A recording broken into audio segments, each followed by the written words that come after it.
of the United States of America and to the republic for which it stands, one nation, under God, indivisible, with liberty and justice for all. Morning, everybody. Morning, Commissioner Hall. Bring my glasses on first. Let's all get our glasses. Turn the phone on. All right. All commissioners are present. We have some employees receiving service recognition awards. We have Ian Smith at the jail for 5 years, Jeanette Smith at the jail for 15, Theodore Norton at the jail for 5 years. None of them are here today. We do thank them for their services. Item number 5. I'll make a motion to approve the minutes of May 25th. I second it. Motion by Commissioner Warren, second by Commissioner Arnold, approve item 5 on the agenda, the minutes of the May 25th meeting. Questions or comments? All in favor? Aye. Item 6. Make a motion to approve item number 6 is listed on our agenda. I'll second that. Motion by Commissioner Warren, second by Commissioner Arnold, approve item 6 on the agenda to ratify and approve the cash disbursements and electronic payments. Questions or comments? All in favor? Aye. Make a motion to approve item number 7 is listed on our agenda. I'll second that. Motion by Commissioner Warren, second by Commissioner Arnold, to approve item 7 on the agenda to ratify or approve the seminar request or payment for seminars. Questions or comments? Yes, please. Just as a, I'm looking at the price for the cost to the county for the Michelle Esterbrook seminar for $837, and then last week, I think there was 2 weeks ago, there was one for $1,300 and plus. Right. These things, that's a lot of money. Right. All right out of the county coffers? Out of the county coffers. But it's training. The one at the last meeting was the was for the state wide conference that they have, and then this one is for another conference that's going on in Scranton. If this is mandated, or The one 2 weeks ago was mandated. This one I'm not positive. I'd have to check on this one, but it's training that she needs for her office. She is a newly sworn-in elected official. I get it, it's just a lot of money. Thank you. All in favor? Aye. Make a motion to approve item number 8 is listed on our agenda. I'll second that. Motion by Commissioner Warren, second by Commissioner Arnold to accept with regret the resignation of Arleta Smith from juvenile probation, effective August 26, 2016, for the recommendation of John Lester and Supervisor President Judge Jason White. Questions or comments? All in favor? Aye. Make a motion to approve item number 9 is listed on our agenda. I'll second that. Motion by Commissioner Warren, second by Commissioner Arnold, to accept with regret the resignation of Damon Sandler at the jail, effective close of business June 12, 2016, for the recommendation of Mark Schell. Questions or comments? All in favor? Aye. Okay. Make a motion to approve item number 10 is listed on our agenda. I'll second that. Motion by Commissioner Warren, second by Commissioner Arnold, to approve item 10 on the agenda, accept with regret the resignation of Brianna Hollenbeck at the Sheriff's Office, effective close of business on June 17th, for the recommendation of Lance Maddox. Questions or comments? All in favor? Aye. Make a motion to approve item number 11 is listed on our agenda. I'll second that. Motion by Commissioner Warren, second by Commissioner Arnold, to approve the transfer of Charles Bennett of Friendsville from part-time correction officer to open full-time corrections officer, for the recommendation of Warden Schell. Questions or comments? All in favor? Aye. Make a motion to approve item number 12 is listed on our agenda. I'll second that. Motion by Commissioner Warren, second by Commissioner Arnold, to approve the hiring of Stephen Janowski of Montrose to the open non-union full-time position of Assistant Director of Information Technology, per the recommendation of Lisa Kowaleski, Director of IT. Questions or comments? All in favor? Aye. Make a motion to approve item number 13 is listed on our agenda. I'll second that. Motion by Commissioner Warren, second by Commissioner Arnold, to appoint the following to the Susquehanna County Tourism Committee for a term of May 8, 2016 through May 7, 2017. Sandra Conklin and Connie Reinhardt. Questions or comments? All in favor? Aye. Public comment? Anyway? Edna? I have a question regarding New Milford Township. We have been told that there is a plan to put in an incinerator. Then we were told there was no such plan. Now we're being invited to a public meeting on the subject. And my question is, who has the definitive information as to what is actually going on? Has the township been notified of this? Is there anyone in the township who would be willing to speak out on the issue publicly at a commissioners meeting to let everybody in the county know? I find it to be, I don't like straddling the fence, holding two thoughts. I don't like doublespeak. I don't like two thoughts inconsistent with each other being presented at the same time. And I think that it's duty of at least the township, but certainly anybody in the commissioner's position, to let the people know. I mean, it's our right to understand what is going on, and it's our right to have a definitive explanation as to why there are two inconsistent stories being circulated. And that is my comment and a question. Well, let me try to respond to your question. My last conversation with the township supervisors in New Milford Township is that nobody has come to them and presented anything to them, nor have they talked to them about doing anything in the township. So the township supervisors don't have anything. As far as at the county level, my last contact with the planning commission is they don't have anything as far as any plans or any subdivision requests or anything like that to do anything for that. There has been, and as far as this office, as far as I know, there's been no other contacts with people other than what was said at the last meeting, that 3-4 months ago somebody came in and said that they were looking to do something, but there's been nothing since then. So there's no information coming from the people who are organizing this meeting, or who they are or what they are? Because at least we need to hear from them, certainly.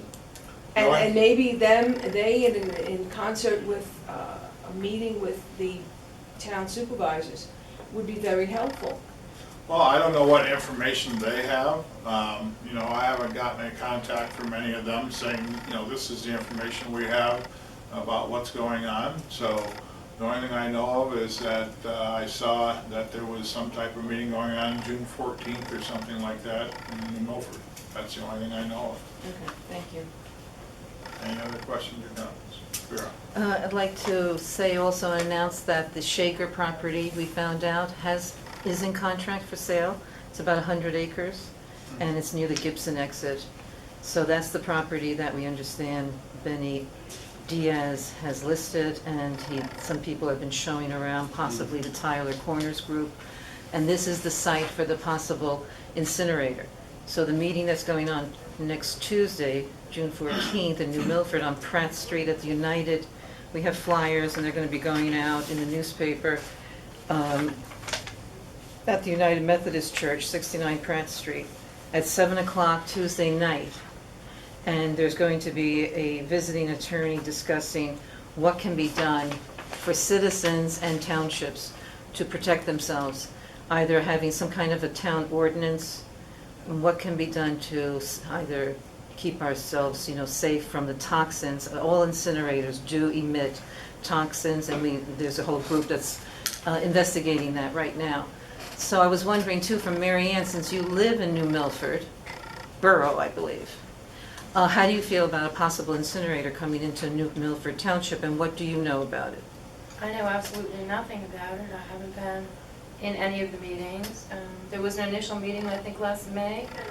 Is that correct? With Mr. Shager and Benny Diaz. They had asked to meet, and we met with them, and they said that a possible industrial development was going to happen. And but I haven't been part of anything, and I'm not going to give an opinion at this time because there's nothing here, there's nothing, I don't know of anything that's happening. Well, let's say it did happen, there's an incinerator coming into that area, how would you feel about it? I mean, I think I need much more information. I need to be educated on what it actually does, what's being brought into it, what is going to come out of that stack. Alan explained that it was going to be steam to be used for other. I don't know. I haven't been looking into it just because I'm involved in other things right now, and I know that's not an excuse, but there is nothing on the record that is going to happen yet. well, are you interested in coming to the meeting Tuesday night, and any three of you? So you can learn about what incinerators do, the prototypes that are out there that are possibly Okay, so similar. let me ask you this, Vera. I mean, I realize you're putting together this group to have this big I'm not putting it incinerator. together, it's other people are Let's putting it stop. together. I'm in the Let me speak. periphery. So, you have no idea what this incinerator is, or what they're trying to do. You have no information as to what this incinerator is going to do, or how it's gonna function, or what the design is. And so, how can you have a meeting and talk about this issue when you have no idea what this issue is? Well, that's where you can find out. You can find all Well, the you can't information. find out from who? From people that have no idea what the plans are, or what the incinerator is? Because industrial incinerators have certain plans, and they're all No, over the they country, and they are Listen. prototypes, and they're not just something But unique. what you're doing is you're trying to take one situation and trying to pigeonhole it to say that all these things do this and that's what it is. There is no plans. When you have a set of plans, I'm just as concerned as the next person. So, you know, Well, when we have a set of plans and somebody submits plans and we can find out what they're gonna do and actually gonna do, Well, it's too late then, because we Well, want to no, we it's want to not be too late. proactive. We want to get involved now and set up the ordinances and the protections for the citizens. So you can be part of that if you like, or at least listen into it. I've sent you well, no, material. I'm not gonna go to it because you guys don't have any information to share that's logical or definitive Well, how or would you know? You factual. haven't heard the group. What? I know your group doesn't have the designs for this incinerator. So you have no idea what it is. Well, then you're not coming. So in case Mary Ann would like to come, you said you're not coming. Betsy, maybe she might be interested And then in you have a coming. question? Yeah, my question is, you just said there's no plans or designs for this incinerator. Is there in fact a plan to put an incinerator in? I mean, that's my question. I really don't know anything about plans, so you could show them to me from now to tomorrow, it ain't gonna help me. But my question is are there plans? And if so, who would know? And if not, then why is all this information coming out? I mean, I The only think I'm information, and the answer to that is, there are no plans that the county has. There's been no plans submitted to the planning commission for subdivision for any type of incinerator or industrial park. As far as we know, that according to what the information Vera just brought forward is apparently the Shaker Group and the salesman for him, which was Benny Diaz, they have taken, got a potential sale or an option or whatever they have on the land, I don't know. But there is no designs or anything that we have here or anything else. So the only person that really knows anything, I guess, would be Mr. Shager or Mr. Diaz. Okay, so then my next question is, if Shaker sells the property and Diaz wants to develop it, does Diaz have to present plans to anybody to develop the land, or is it because it's private property at that point that he can do what he wants? I mean, No, that's my anything- question. Yeah, it would still have to go to, any type of construction out there would have to go to the DEP, it would have to go to conservation, it'd have to go to the planning commission. It still has to go through all those processes.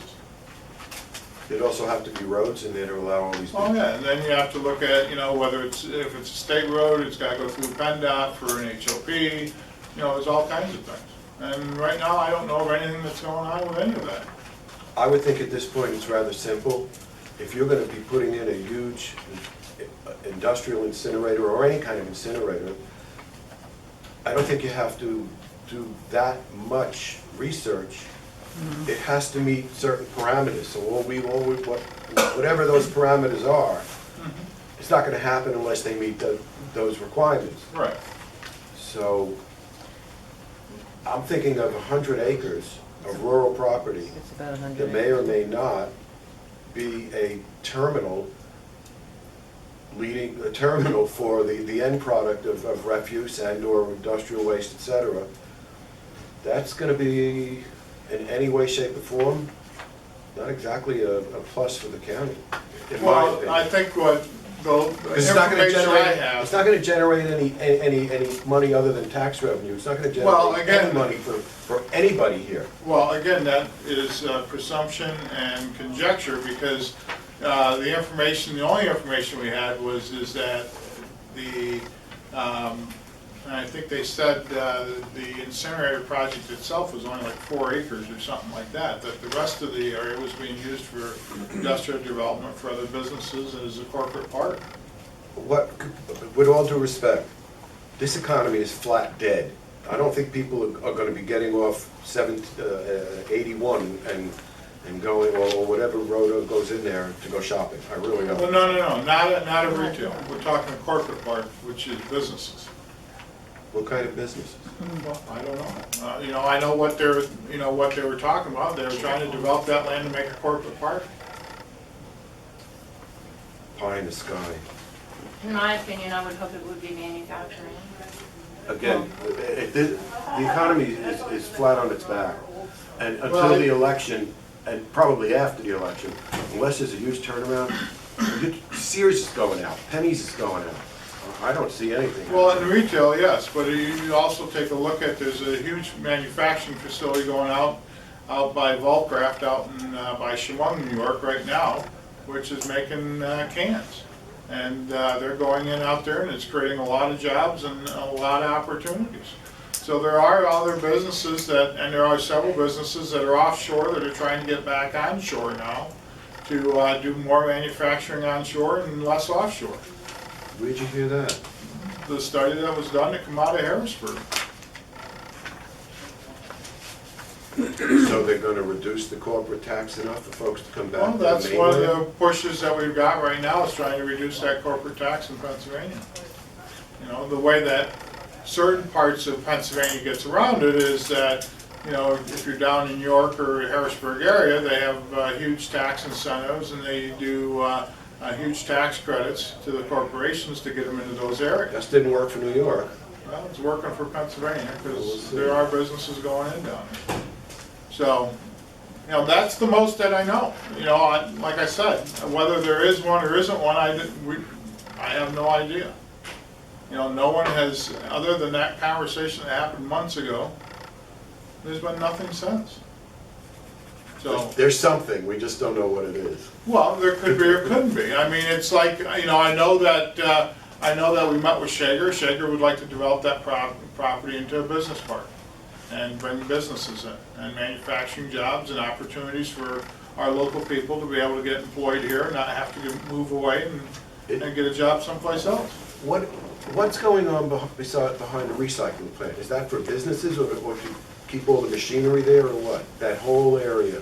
Well, that whole area is getting prepped for, hopefully, for business opportunities. There's a 50-acre spot out there that's been leveled off, that one of the people that own that property have leveled it off, and they're looking at options now what to do with it. So, I mean, the only thing we do is, and here's the bottom line. So someone comes to us and says, hey, we're thinking about maybe doing something. We announce it saying, hey, people, somebody's trying to, possibly going to do something. Well, we're not the bad guys because we gave you the message. We're just trying to get the information out. No, I don't have a problem with an industrial park or with corporate businesses. I do have a problem with an incinerator, having lived in the projects for a long time in New York. I mean, I moved from the city and there's an incinerator going up here, along with the drugs and everything else. It's not good. Not good. Well, what we know so far is a private venture firm called the Tyler Corners Group, led by Assured Waste Solutions and Sterling Advisors.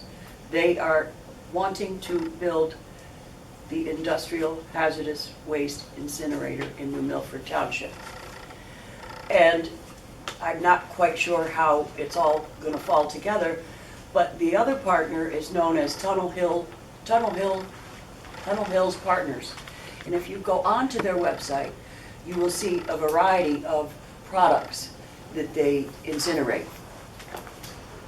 including contaminated soil, drill cuttings, and other special hazardous waste, whatever that might be.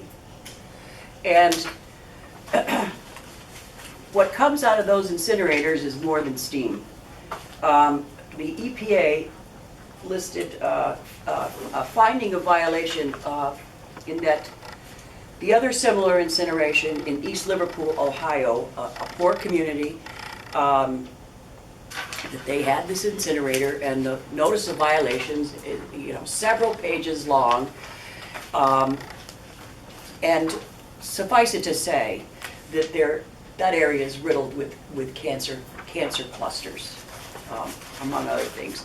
So one of the things we would want to look into is public health and public safety and the risks that are associated with such a facility. The particulate matter that would be in the air, the bursts, preterm bursts are associated with air quality, poor air quality. So could be some dangerous things to come if in fact this does come to fruition. You know, one thought came to mind when the comment was being made. If you have one chicken, you have to submit a manure management plan so that the chicken refuse, the chicken scat, whatever you'd like to call it, doesn't somehow float down the Susquehanna into the Chesapeake. I don't think we want an industrial incinerator. Again, at this point, you people probably have more knowledge about it than we do.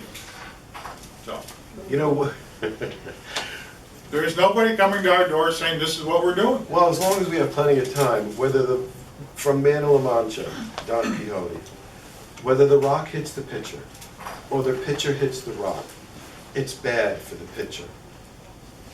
Well, again, as Mary Ann said, and I believe too, when we see something that will raise a concern, then we'll address it. But right now, we don't see anything. Any other comments? Betsy, can you talk about what's going on with the tick situation and the meeting that's coming up and inform us about it? Next Wednesday night, I put the flyers out at the Hartford Fire Hall, June 15th, 6 to 8. We have a woman coming that studies ticks. She's from the East Stroudsburg University, and she's going to do a presentation, and then we'll have our veterinarian that's on our answer questions as well. And it's free to the public, and we hope that everyone will come out and get educated. And it's from what, 6 to 8? 6 to 8. June 15th, Hartford Fire Hall, Hartford, Pennsylvania. And Miss Nicole Chinitzi, however you pronounce that, Chinitzi, will be discussing 3 most common ticks. So it looks like we have 3 of them, besides just one. Well, there's lots more than 3, but there's And they 3. all carry possibly the Lyme disease, all 3? Apparently, it might not be Lyme, there's other diseases that they carry as well.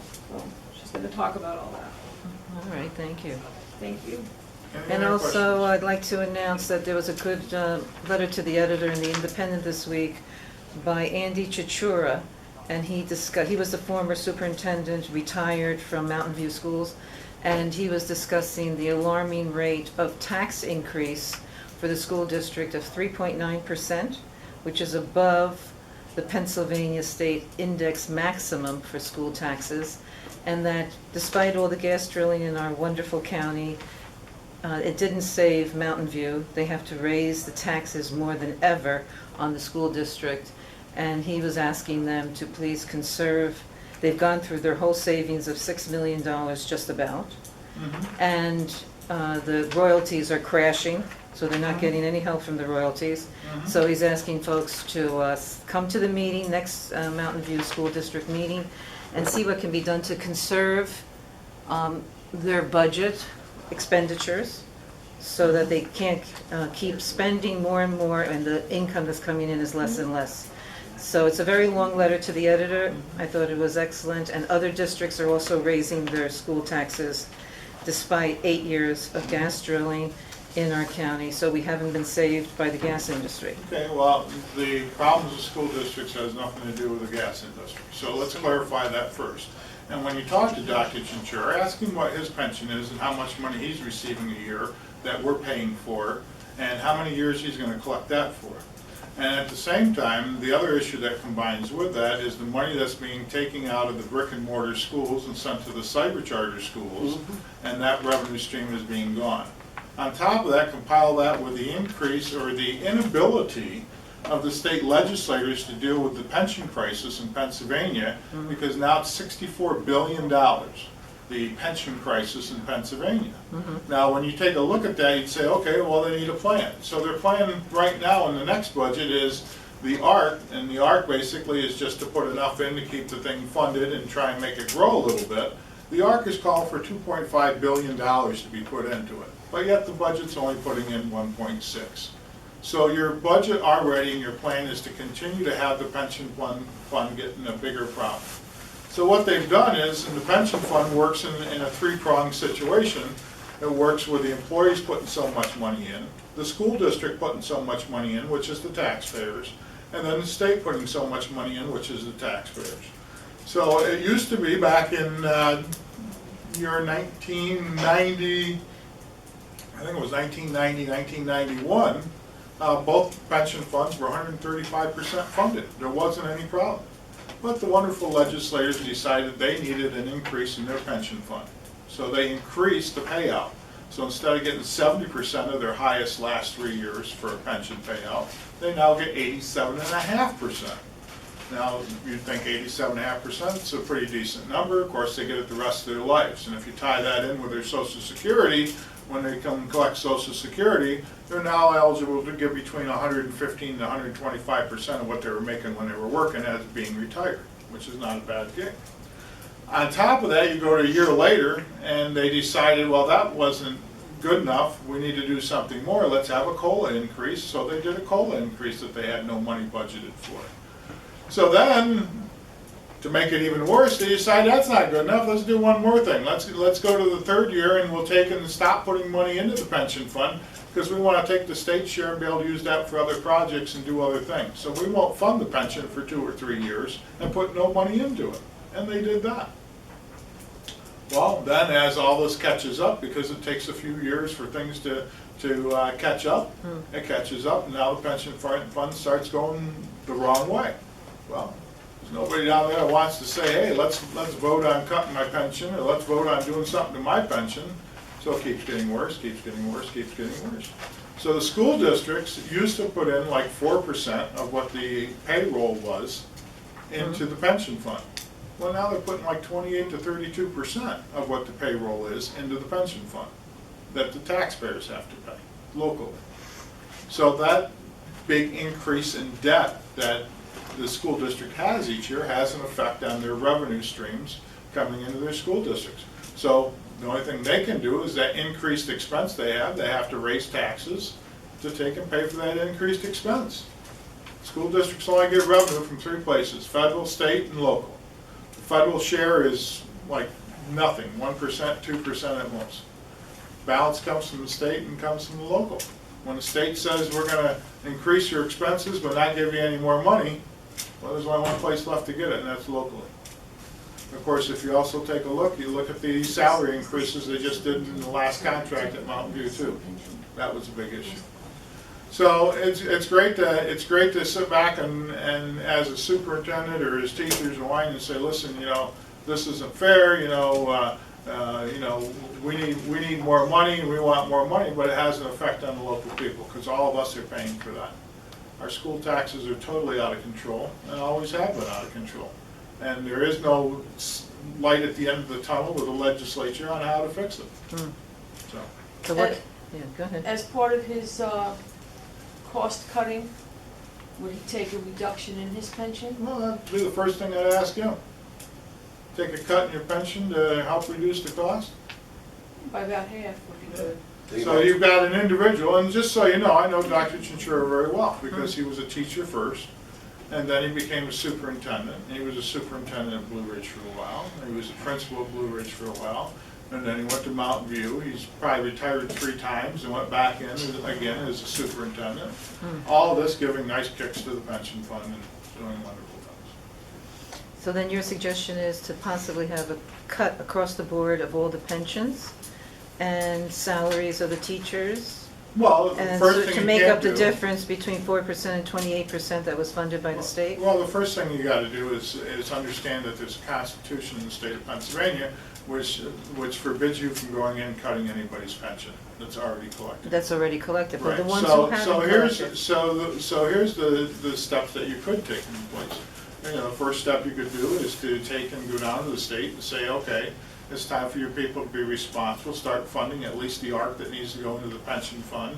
Take the money away from all your pet projects you have and put it into the pension fund and get your pension fund solvent again like it should be.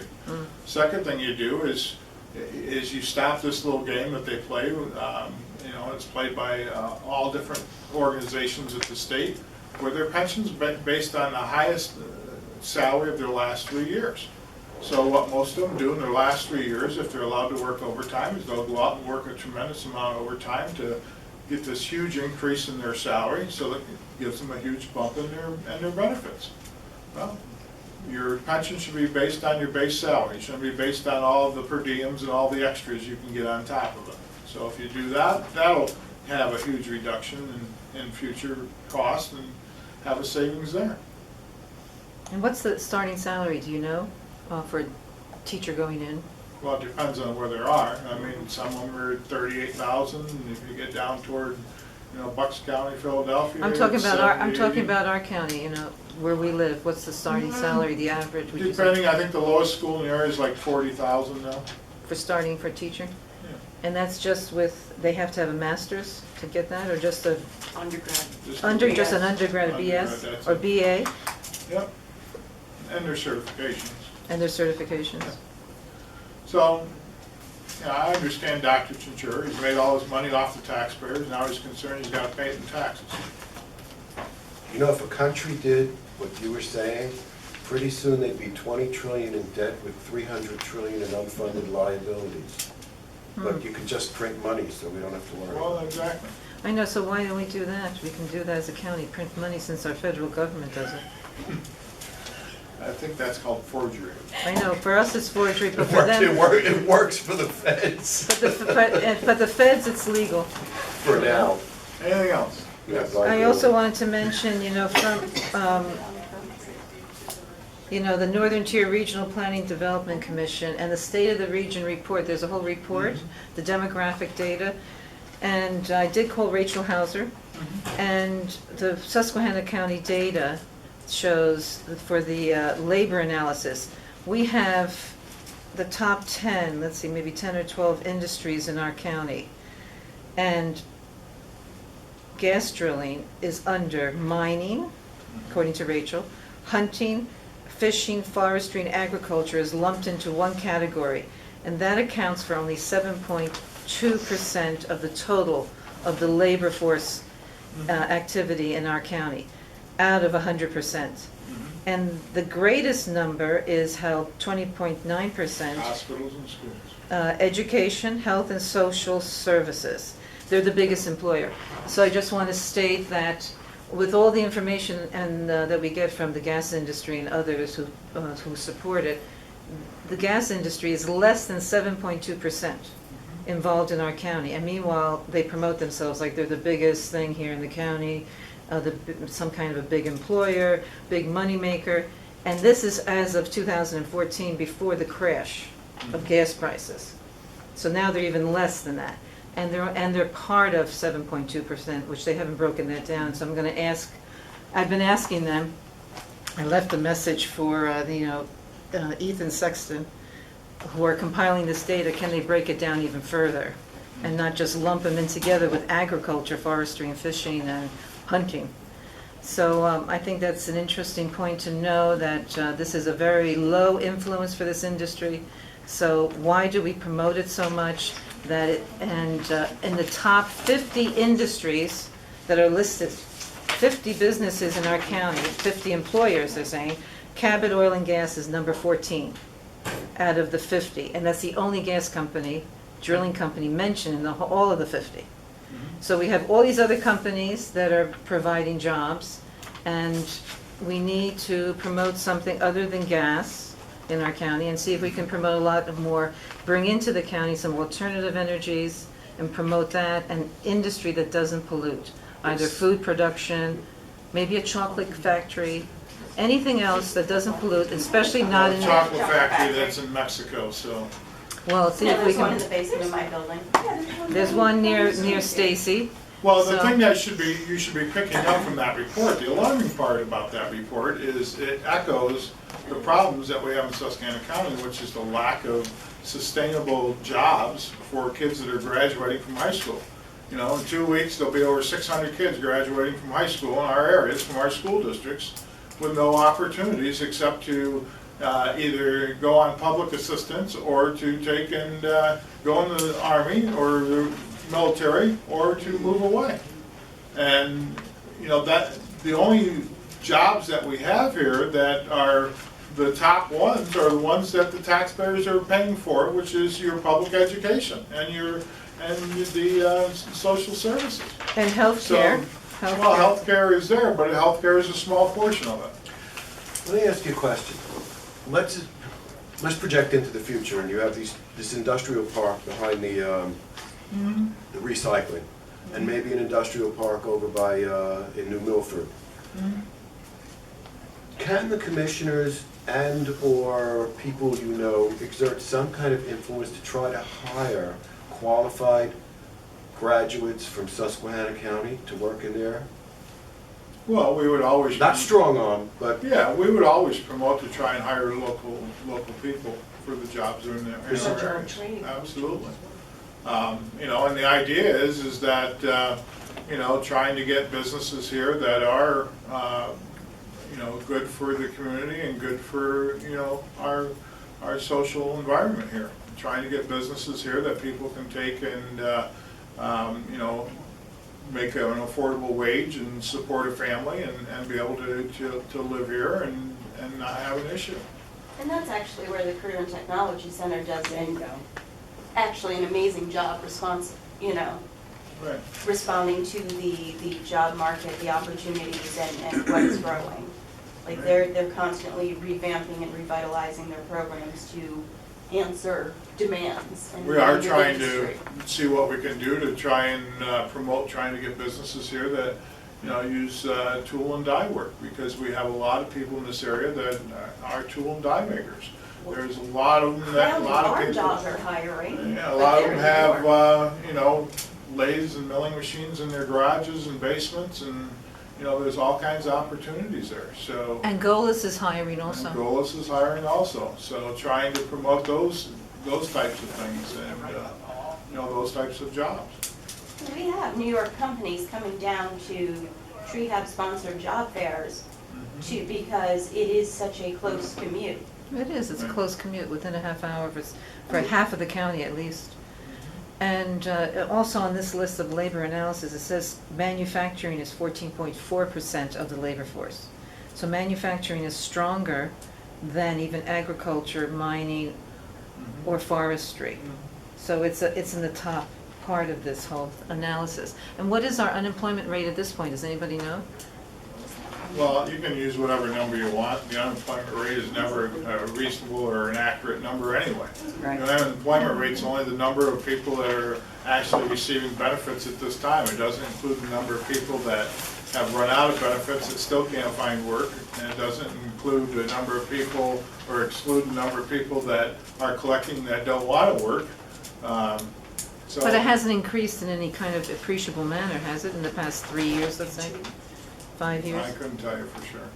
They could tell you at Northern Tier. Anything else? Yes. Do you have any comment on the bridge that's being closed down in Lennox? Well, sure. Well, just give me a comment. I just want to know what Well, you think. you know, it's unfortunate. You know, here's the problem. There's, I think we're at 5,200 structurally deficient bridges in the state of Pennsylvania right now. And we have quite a few in this county. And, you know, that's one there that is structurally deficient and needs to get replaced. So we can either wait for the car to drive across it and have it fall in and then try to replace it, or replace it now. Now, I realize the biggest issue here is the actual closing of the road and taking the bridge out and replacing it, and having a detour that is a little lengthy and is going to cause a lot of hardships. Question is can they put a runaround, you know, a temporary bridge in? Could they take and do phases of the bridge? You know, phasing a bridge would be doing one lane at a time, then doing the other lane. You know, their comment is from PennDOT is they can't phase the bridge, that they have to take the whole bridge out and replace it. The latest thing I heard yesterday is that apparently they've decided to take that bridge and make it a 24/7 operation now to replace it as quick as they can. Of course, that'll be a cost to somebody as to other bridges not getting done or other things not getting done. So when we do that to that bridge, then what do we do for the bridge that's in somebody else's neighborhood? I was gonna say, where are we gonna suffer in this county when Well, they do sure. that? Because that's where they'll take it away, is up here somewhere. Right. It's going down from 15 weeks to 10 weeks of closure. The runaround, by the time they were able to, it would be quicker to close it for 10 weeks than to Build the runaround. try to get all of the easements and redo the plans for a runaround Right, needed. right. Maybe they should have thought of it. Well, you know, here's the thing, this isn't, and unfortunately, you know, this bridge is supposed to be under construction now. But it was because nobody wanted to pay any attention to it as it got to this level. You know, a year ago, they had a meeting on this bridge as to, we're gonna take this bridge out and we're gonna replace it. It's on the agenda to do it, and nobody showed up to the meeting. So, and except for me, I show up to all the ones that I get from PennDOT saying that we're gonna have bridge closures or bridge work, I go to because I'm on the transportation committee, I like to know what's going on. So I went to another one that was held this year down in Clifford Township for the bridge on 374 down by Kilmer's property that's getting taken out.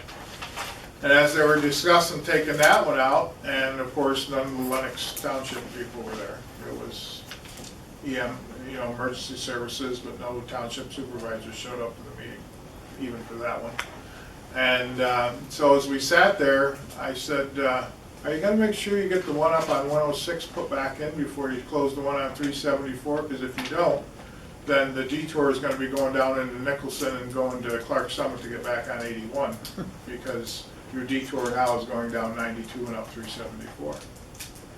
And the construction company said, well, I can't remember, is that bridge, I said, that bridge scheduled to be done this year. So they got on their computer and did some checking. Oh, you're absolutely right, that bridge comes out this year. And well, then there was, you know, a bunch of EMS people there, and they started saying, well, how are we gonna get around? How are we gonna get emergency services and do all this other stuff? Well, that's when it started to escalate. People started to find out that, oh gee, the bridge is closed. Well, you got notice of it a year ago, and nobody paid any attention. So now it's turned into this big, you know, ordeal of, you know, the state representative and the township supervisors, business owners of, oh, you know, this has got to be changed. We can't do it this way. Now we've got to take and do something different.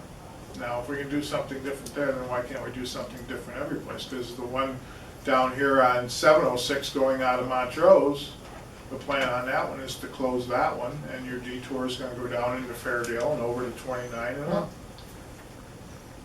And PennDOT can only detour onto PennDOT roads. You know, people can still travel local roads. Right. Yeah, they You know, can the find their own township way and around. stuff. They can It's find their right. own way around, yes. Locals know their way around. Right. That don't But require- PennDOT's official detour will be, Has to be a state road. has to be a Yeah, state. the 29 detour is epic. Right. So, you know, but if we can do that bridge in 10 weeks, why can't we do them all in 10 weeks? That's a good point. So why can't we? What's the problem? You'd have to ask PennDOT. Is there not There is enough, a is there, cost aren't they going to say there's not enough associated with money and not running a enough Well, that's what they personnel? say, you know, the issue is, you know, there's gonna be a huge cost increase to get this bridge done. If you're gonna work 24/7, you know, Overtime. you're gonna be paying contractors overtime, you're gonna be paying extra money, you're not gonna get it for the same price. So, when this gets done, there'll be a huge fee, just like if you The cheapest way to It's a replace, P3 the bridge, cheapest too. way to replace a bridge is to close the road, take it out, and put a new bridge in. When you build a temporary bridge around, there's a huge cost there. If you phase it and do one lane at a time, there's a huge cost there. And plus, it extends the amount of time it takes to get the bridge So it done. seems logical, even phasing in the overtime, et cetera, would still be cheaper, or cost comparable. Now, this bridge cannot be, I was talking with PennDOT the other day, this bridge cannot be done in phases because it is a laid rock bridge. Therefore, you can't just take out half of it because then the other half will crumble because it's rock. Right, right. So, Have you heard a budget price for this bridge for Lennox or Clifford? What kind of a budget price have you heard at this Well, I point? gotta imagine at least over $1 million. At least $1 million? Sounds cheap. most bridges are at least a million. But Most, isn't most that, 20-foot or 30-foot bridges are $1 million to start. So- well, that sounds cheap compared to a road. I mean, a road is like about $1 million a mile, isn't it? That's some of the prices I've heard Yeah, for 1 mile. right. So you're talking about a bridge. And I hope this doesn't affect all the construction work that's supposed to get done this year. There's a lot of paving that's supposed to get done. There's supposed to be a lot of bridges done. You know, Thompson right now has a bridge. I was checking to see because I have the list. Yeah, Thompson has a bridge right now that's under construction over there. It's a wood deck bridge the state's doing. 7 slide repairs on 92 from, or 11 from 492, 2.8 miles south. So that'll take care of the worst of the new. 11 there, 171 at the Great Bend exit. You've got 92. Several sections of 92. 92 from where they left off last year up to 492 is getting done. 171 from where they left off north of Thompson to Lanesboro is getting done. And there was a numerous bridges, and then over 83 miles of surface treatment that the department is doing that's not Right. contracted out. Right. Too bad there's no bridges close to the Mormon church. They seem to be able to get things done quickly and they have Well, actually, unlimited there is. funds There's one next year scheduled to be done next year. near the church. Yeah, on the The- road to it. Can they be behind it somehow, funded and organize everything? They seem to be quick on the ball. I don't know. They So, have money left over from snow removal, so That's they should be right. good. To get here today, coming down 29, I took Quarry Road mhm. in Franklin Forks, come out and take Bailey Road in Franklin Township, and up to Booth Road. Get to Booth Road, and there's 3 yellow trucks sitting there by the bridge just before you get to 29, including a county breach crew truck. And one was PennDOT, and I didn't see the third. They're not planning on closing that bridge now, are they? Okay, because that's all we need. Let's just take Shenango Street and then Silver Creek Road and get back to 25. Oh, I think you because go all that's the way pretty into New York State and come back. You can't get there. Anything else? I was going to ask Mary Ann about, do you have anything to tell us about conservation or any other projects that you're involved in the past month? Anything to report to the public? How are these organizations? The Conservation District performing. letter went out yesterday to get nominations or names from the nominating organizations that are part of the Conservation District. We're looking for 2 public members. We're also looking for people for the Ag Preservation Board.